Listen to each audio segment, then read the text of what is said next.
Quiero dar la bienvenida a Andrés Felipe Martínez Moya, abogado litigante, asesor y magíster en Derecho Penal, experto en tráfico de drogas y narcotráfico. Bienvenido, señor Martínez.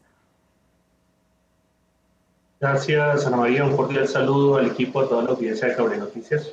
Señor Martínez, bueno, yo no sé si usted coincide en todas estas propuestas que salen después de esta importante reunión.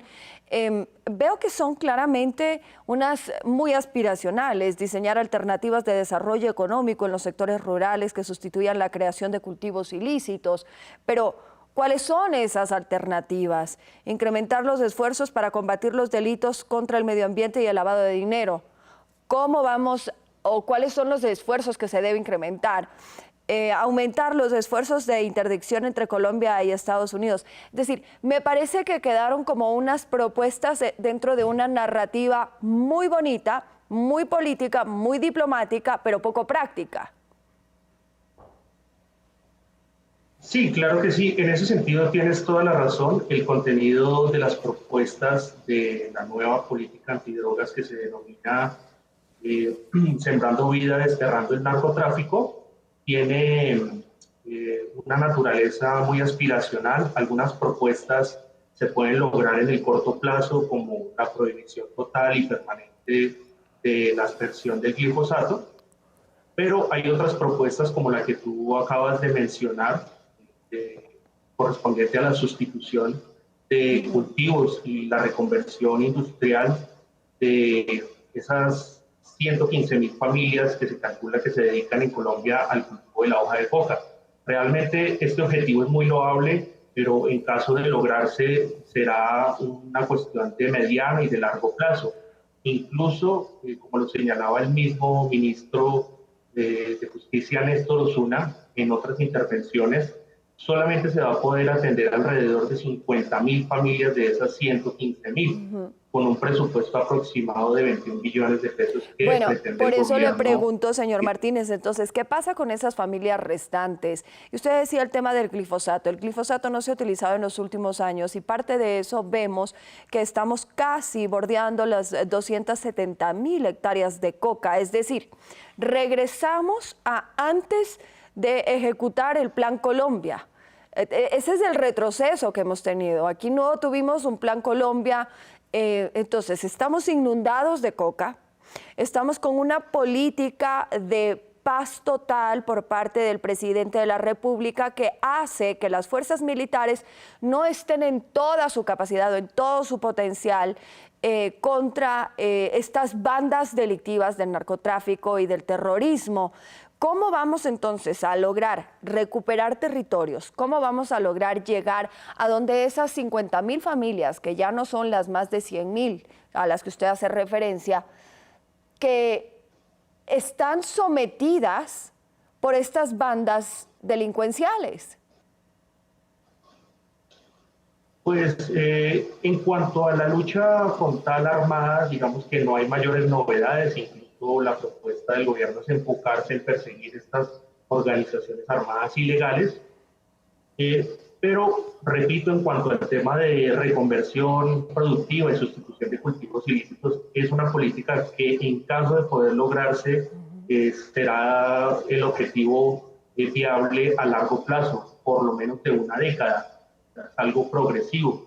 En cuanto a lo que me indicas del glifosato, pues realmente si uno analiza las infografías de las hectáreas de coca que ha habido en Colombia, y que al día de hoy sentadas y que al día de hoy son aproximadamente 230.000, según indica la UNOD,